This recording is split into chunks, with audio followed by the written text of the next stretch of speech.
There's 3 lifestyle factors that are affecting your fertility. There's actually 4. The first one was just keeping your phone near your balls. But there's 3 which are actually quite big. We need to discuss these because I mentioned before the endocrine disruptors, and I have the full video on those on my channel, which is that increased testosterone naturally one. And those things are quite clickbait. Like they're really exciting. It's so exciting for me to tell you, yeah, plastics are lowering your testosterone. You know, everyone's talking about this stuff, and that's quite nice to hear. And so, you know, if you get the metal water bottle, you'll be safe. Like, those things are awesome, but the truth is, switching from a plastic water bottle to a metal one isn't gonna do shit if you're fat or if you're underweight. Or if you smoke, if you vape, if you smoke weed. It's like, if you do those things, changing your water bottle, or, you know, all these other like little micro things that you can start to implement, they're probably not gonna, like, you're not gonna feel any difference. So there's a few things we need to go over, and it actually does seem that the leading reason why sperm counts are so messed up these days is just obesity. It's just body fat percentage. Because of the amount of guys who are just fat. Just simply fat. Now we could go to a whole reason, you know, I'll summarize this, because everyone else online is too scared to say why people are fat these days. And every little fitness YouTuber says, yep, it's calories in, it's calories out. And every guy who's trying to sell you a program says, yeah, it's because they're not following this diet. I'm going to give you the one true reason why everyone's becoming so fat and unhealthy these days. It's just education. It's just knowledge. It's as simple as that. It's just knowledge. Because how many classes did you go through on diet or nutrition in high school? Zero. You exercised for 1 hour a week or 45 minutes a week. That's what we had. 45 minutes of exercise a week. What did that teach us as children? For 1 hour of exercise per week is what, like, the school was getting us to do. The school sold unhealthy food. Literally all of it was unhealthy, apart from like the dead ass salads that they'd sell, which no one even wanted. Through our 18 years of being in the education system, there was 0 classes on nutrition. There is one class on nutrition that you can take online for free. It's a YouTube video. It's one that I recommend to a lot of people. If you've not watched it, it will take 1.5 hours to watch. I promise you, it is deeply, deeply, deeply interesting. It's enjoyable to watch, even though it seems like a little bit old or whatever. And it will I can remember the point of my life changing after I watched this one lecture on nutrition. The lecture you can go find online, I'll even link it below. It's titled Fat Chance Fructose 2.0. It's a lecture on nutrition, which is kind of like the education we never got. And once you're equipped with this education and you start to actually understand what food is actually doing to you, it's so easy to make the positive choices. I promise you right here, right now, I binge ate for most of my life. I was one of those people who had no willpower when it came to my diet. I watched this one lecture, and since then I have not binge ate even one time. It's like the education, the knowledge in my brain just suddenly made things make sense, and I realized why I had these intense cravings for sugar, and it was gone. It gave me an enemy to hate on, which was sugar and the companies that pump that shit full in our foods, and also the doctors who don't even advise like their patients, like my mother, on these things.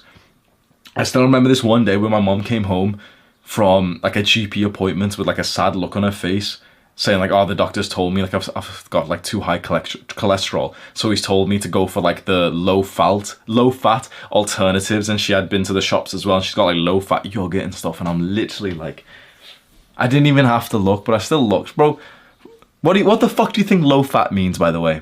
If it's like, let's do a little Q&A. If something says low fat on the packaging, what does it mean? Because low fat, reducing the fat of a food, makes it taste disgusting. Naturally, because fat is actually, like, when you think about the primal days, fat was where we got a lot of our taste from. If you take the fat, like these modern companies, they take the fat away inside of these products. If you imagine like the low fat alternatives of crisp packets, of chocolate, of butter, of yogurt and milk and everything, right? They'll take the fat away and it tastes bad. And so what do they put instead? I'll give you one guess. What do these companies put, which is cheap and addictive and tasty, inside of the food that they strip the fat away? They put in sugar. They put sugar in. Sugar is the cause of the massive rise of obesity. Not this calories in, calories out, because that's just bullshit. That's so stupid to talk about. We need to be asking people why they're eating more calories. Just saying, yep, calories in, calories out. It's like you've tried to tell people to, like, you know, we as a species, as like a big movement of healthy people have been trying to talk about calories in, calories out, eat less and move more for the last decades. That advice has been going around and it hasn't done anything.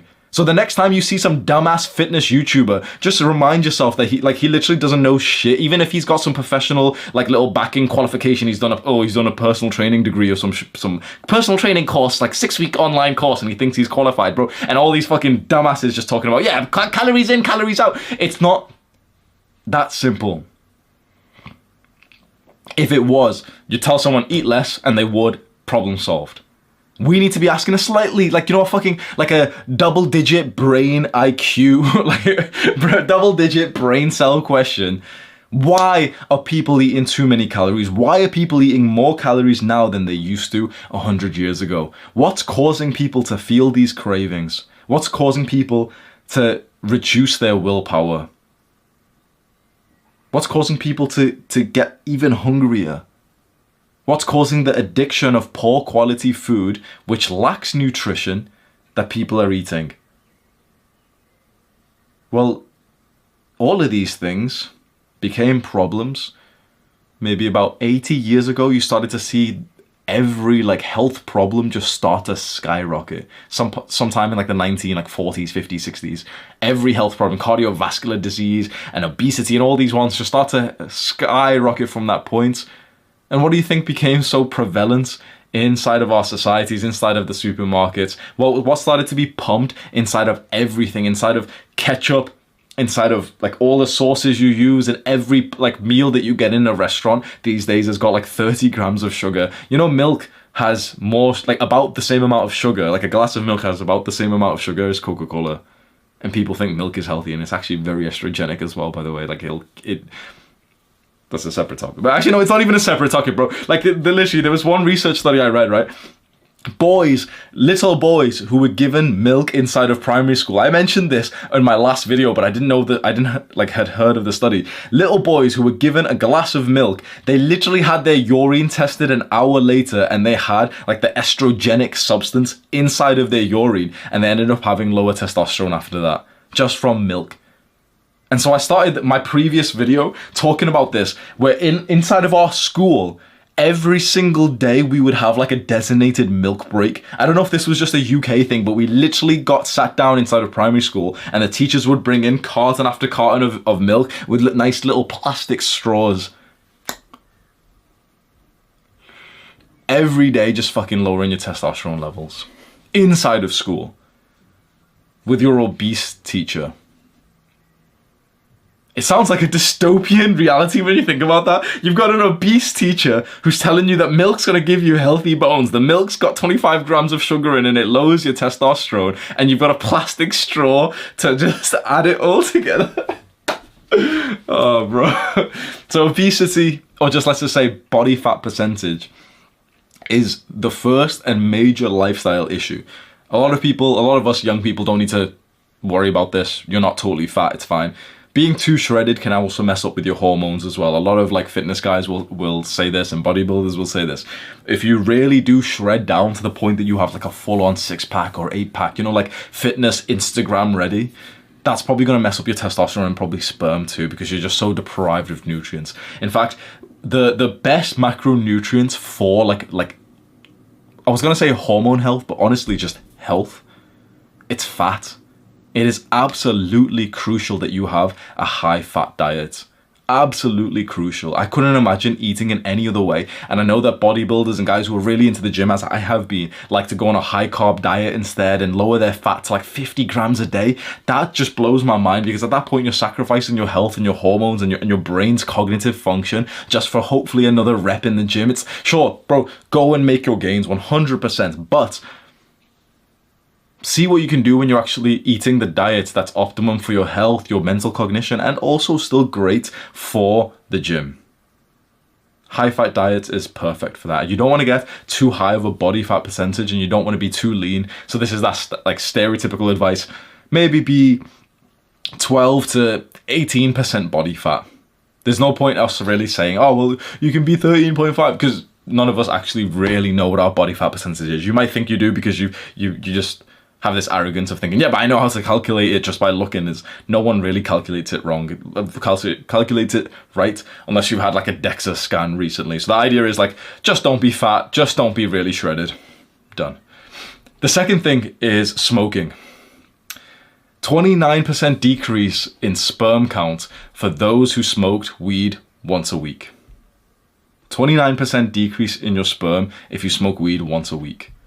Weed also lowers testosterone because it increases prolactin. Huberman's podcast on cannabis, go and watch that if you're a weed smoker. You're literally like killing your testosterone by smoking that. It's just a fucking disgusting drug. I lost a fucking year and a half of my life. You might have heard my story in like previous videos. A year and a half of my life, I was just smoking every day. It just used to make me so introspective, which a lot of people think is like cool. Oh yeah, just give me deep thoughts, bro. I just get so creative. It's just cringe because you're not doing any like hard work at that point. Yeah, sure, you're getting in these deep conversations, but you're not taking any action when you're smoking every day. So it's pointless.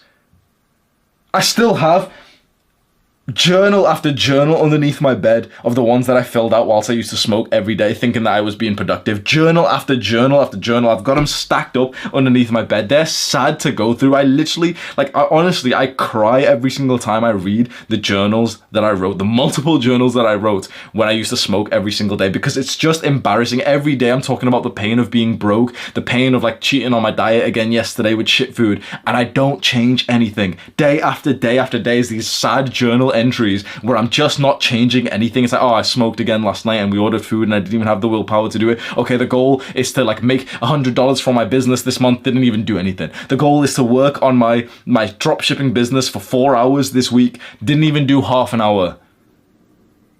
Over a year and a half of journal entries like that. What a stupid, useless, and just unproductive drug. Oh, but it helps me relax. You're a fucking Jeffrey, bro. Shut up. And then alcohol. Everyone's got their little drug of choice. Like, people say that. Some people say, oh, everyone's got their drug of choice. I don't need a fucking stimulant, or I don't need something to like change the way I feel, because I'm not some fucking cretin who needs to be like stimulated by something else. And yeah, sure, okay, sweet. There's a bit of sugar, there's caffeine, sweet. Okay, that's it. I mean, yeah, caffeine's a drug. I guess maybe caffeine might be mine. I have coffee, ooh. But fuck me, like alcohol, smoking, what's the other... Everyone's got some kind of vice these days, bro. It's just embarrassing. Alcohol. There's a paper of 1,200 young Danish men. A couple of beers a week showed a small but significant decrease in their sperm. And the more that someone drinks, the worse their sperm, testosterone, and just health in general is. That seems like common sense, right? But it made me... So 40 units is what they've said. 40 units of alcohol, which I believe would be around 10 to 15 beers in the entire week, which is, it's quite a lot. But I want you to think right now, like, how much are some young people having in a party? Because it might be more than that.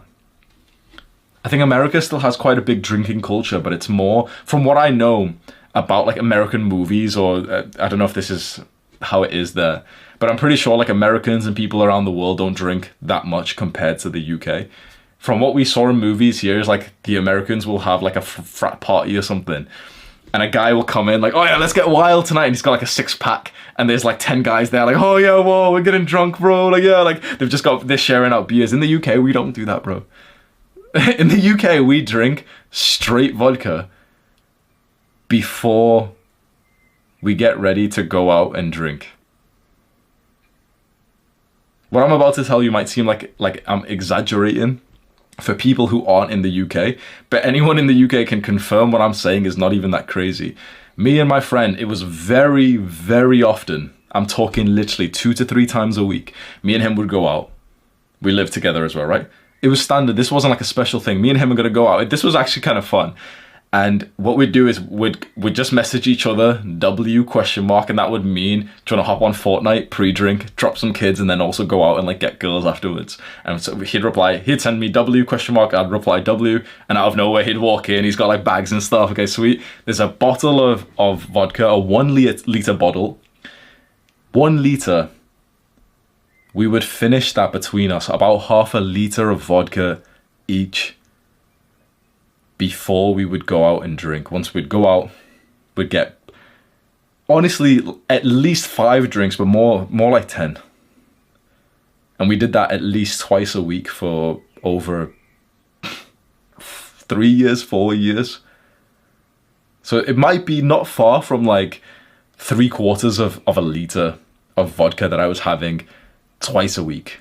Which someone nerd can say, oh, well, actually, you'd die if you had that much. Bro, if you think, oh, you'd die if you had that much, you've never met British university students, because that's actually absolutely normal. Not to mention the fact that we all really like the smell of our keys. We're well and truly disgusting, degenerate. Now that I've experienced it, if you're watching this and you've never really experienced that stuff, the party vibe and smoking and taking drugs, and you've been thinking, are you missing out at all? Having experienced a lot of it now, I'd certainly say you could go and experience go to a party, go maybe to a night out if you want to, but don't revolve your life around it. You see, for a lot of people, and myself included when I was in university, our lives revolved around just taking substances. Our relationship revolved around taking substances. And you think that these guys are awesome, they're my best friends and we're going to go out with my friends. And girls always say this, yeah, but I just want to go out and dance with my friends. It's they're not your friends. No one in that environment will believe me just yet, because they seem like friends. You're going out, this is if I had to describe it to you, right? When you go out with your drinking friends and your buddies, you're literally putting your arms around each other, you're laughing, you're bursting out laughing till you've got tears on your face, you've got inside jokes, you get there and you actually feel confident enough to dance in front of people. You're feeling good. There's another person there that you saw last week and they ask for a picture with you, you take a picture. There's a girl that you saw last time and you go and speak to her again, you're flirting a little bit. Then there's another girl there, then another girl there, and you go up to her and you end up dancing with her and she starts twerking on you and everyone's all your friends are watching, they're recording you and stuff, and it's really, really fun. And then you realize that all these people are brain dead, that all these people are actually stupid, low intelligence. You realize that these people don't actually care about you. They would not come to save you, to help you. It seems like they would when you've got these people around you and they're hugging you, saying, oh, I love you so much, oh yeah, New Year, boys, oh, let's smash, oh, all this shit. They're saying this, the girls are there, oh, I love you, girls, all this shit. It seems like you're all friends. I'm telling you, if there's anyone who's watching this thinking, oh, but we are friends, here's an experiment. Take the substance away. Take the substance away. So if you're watching this and you've been feeling like you're missing out, and you see pictures of people who have been going out to parties together and they look like they've got the social life that you've wanted, trust me when I say, my message to them is take the substance away and see what happens. Tell those people, if you think you're part of this big group and yeah, we all love each other, they're all my good friends, tell them you're not going out anymore and see how quickly you stop just seeing them in general. Tell them you're not going to drink anymore and see how fast they will pressure you to drink. Tell them you're not going to take drugs anymore and see how weird they'll look at you. See how quickly they'll start doing things by themselves, more drugs, more partying without you. It was never real friendship. It was addiction. Men like us who are on self-improvement, we don't fit in that environment because we're actually going somewhere. And this is coming from someone who was deeply in that environment, so I know what it's like. And the thing is, just in general, when you look around the world, let's say 99% of people aren't doing shit. Let's be honest, right? Now, what do you think that percentage is of the people who are there drunk in the club right now? 99.99. There's one guy who's actually onto something productive, he's actually gonna become successful in the party or the club, and it's you. You're the only one in there. You're the best of the fucking room. It's why would you want to be in the room where everyone else is just beneath you? And it's these degen environments as well, just dirty, sloppy, just unhygienic environments. like, so I like First Man's vibe with this, where he said you get to a point where you're just too old for this shit, and it's just fucking cringe to imagine like the clubs that we went to, which have got sticky floors, it's like £1 drinks, it's questionable alcohol in there, there's like sloppy guys bumping into you, and then they're looking at you weird, and every like 3 months you have to fucking drop like someone, or you have to like push people away, and one of your friends gets into a fight. If you still want to drink and stuff, just go somewhere a little bit more sophisticated and maybe have a little bit less alcohol than getting full-on steamy, sloppy drunk. Because in this study, 40 units of alcohol had a 33% decrease in your sperm count. 40 units. So from what I know, 40 units is about what someone, maybe on average, on a night out in the UK would have. I'm talking 10, 15 drinks of like some kind of cider or beer, or like a whole bunch of vodka. 33% decrease in sperm count, and Huberman has said that whatever decreases your sperm probably will decrease your testosterone as well.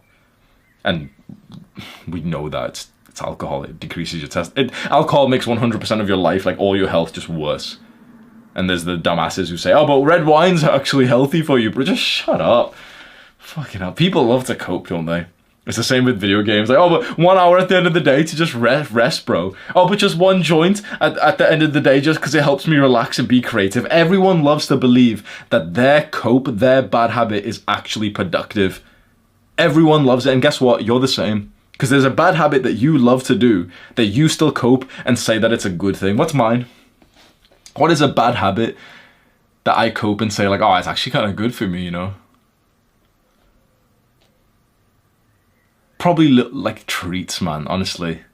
Sugar every now and then. It's not often, it's not in my normal day, but it's like, okay, my girl will bake for me. She'll bake me cakes and croissants, and it tastes fucking delicious. And so usually I'm like, oh, but you know, it's just one treat at the end of the hard week. Like, it helps me relax, bro. Like, yeah, maybe that's my cope, bro. Everyone's got one, and maybe mine is just almond croissants.